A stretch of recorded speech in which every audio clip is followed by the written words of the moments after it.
ይሄ አይደለም ወይ ትምህርቱ? እስቲ ለዚህ መልስ ስጡታል። መልስ ስጥ፣ አድርስ። ይሄንን እየቆራረጣችሁ ላኩላችሁ። መልስ ስጥ። በነገራችን ላይ እሸቱ ጥሪ የሚያደርግልኝ ከሆነ እሄድና እዛው ፊት ለፊት መነጋገር እንችላለን። እዛው ፊት ለፊት በትክክል የተቀረጸ ታዛቢዎች ባሉበት መነጋገር እንችላለን። ምንድነው የምትሉት ስትቀድሱ? መጽሐፈ ቅዳሴ በእያንዳንዱ ጸሎተ ፈትቶ ላይ እኔ የምለውን አሁን እነሱ ያውቃሉ። ምናልባት እዚህ ውስጥ ያላችሁ ሰዎች ላታውቁ ትችላላችሁ። ቄስ ሆኜ ስቀድስ ስለኖርኩኝ እኔ ስለማውቀው ነው የምናገረው። ጸሎተ ፈትቶ ማለት ሀበነ የሚለው ቅዳሴ ፓርት ሀበነ ንህበር በዘዚያ ከመንፈስ ቅዱስ የሚለው ፓርት ሊባል ሲል ከሚነበቡ ነገሮች አንዱ ይሄ ጸሎተ ፈትቶ የሚባለው እዛ አካባቢ የሚባል ነው። ስትሰሙ ቅዳሴውን ትዝ ሊላችሁ ይችላል። እዛ ላይ ምንድን ነው የሚሉት መሰላችሁ? የእግዚአብሔር በግኡ ከሰማይ ይውረድ፣ የእግዚአብሔር በግ ኢየሱስ ከሰማይ ይውረድ። ከዛስ የእሳት ሰይፍ ሜሎስ ይላክ፣ በጉን በእጃችን እንድናርደው በእርሱም ደስ ይለን ዘንድ አሁን በጊንጣ በዚህ መሰዊያ ላይ ይጋደም እንድናርደው።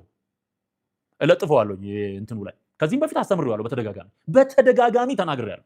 ነውር እኮ ነው ወገኖች፣ ዘግናኝ እኮ ነው። ያው እግዚአብሔር ምስክሬ ነው፣ ዘግናኝ ነው፣ በጣም ዘግናኝ። ኤቭሪ ሲንግል ዴይ እነሱ በቀደሱ ቁጥር ከሰማይ እየወረደ የሚታረድ በግ አለ ብለው ነው ያሙት። ለዚህ ነው ገድለ ክርስቶስ ሰምራ ላይ ሕፃን መጥቶ ሕፃኑን ቄሱ አረደው የሚል ቃል አለ። አቅርቤዋለሁ ከዚህ በፊት ማስረጃው። በሕያው እግዚአብሔር ፊት ነው የምነግራችሁ። አረደው፣ ሕፃን ነው ተጋድሞ የታረደው ይላል። ደሙ ፈሶ እንትኑን ሞላው ይላል። መንበሩን፣ ይሄ መንበር የሚሉት ይሄንኑ ታቦት እናስቀምጥበታለን የሚሉት ስፍራ ነው። ይሄ ፊት ለፊት ስትገቡ ያለ ሰው ሕፃን ተሰዋ ይላል። ታምረ ማርያም ላይ ስትሄዱ ታምረ ማርያምም ላይ እንደዚሁ አይነት ኮንሰፕት አለ።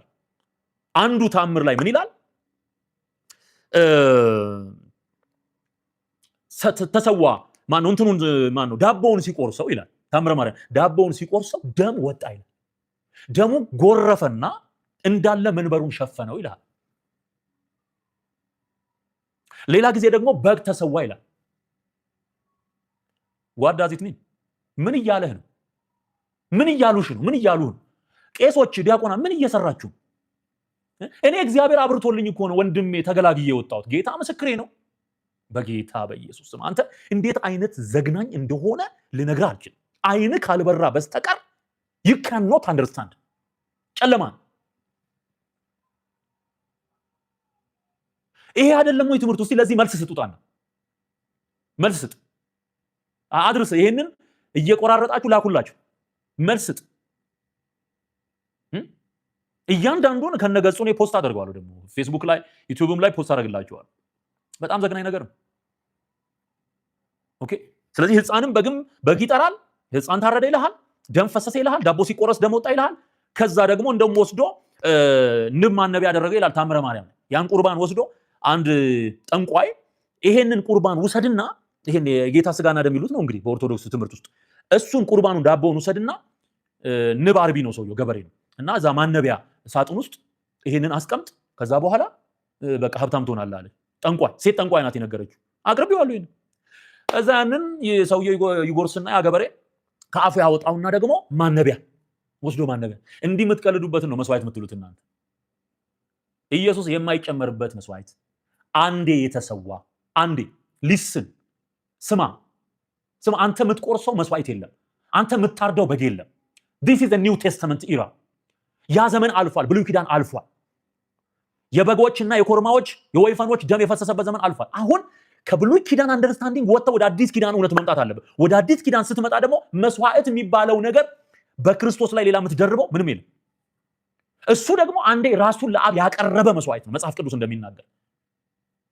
በቃ ስለዚህ በጉ ይውረድ በእጃችን እንድናርደው በሱ ደስ ይለን ዘንድ ብለው ይሄን ጸሎት ብለው ነው የሚሉት። እኔ ስለኖርኩ ዘግናኝ ነው። በጣም ዘግናኝ። እግዚአብሔር ለዚህ ህዝብ አይኑን ያብራ።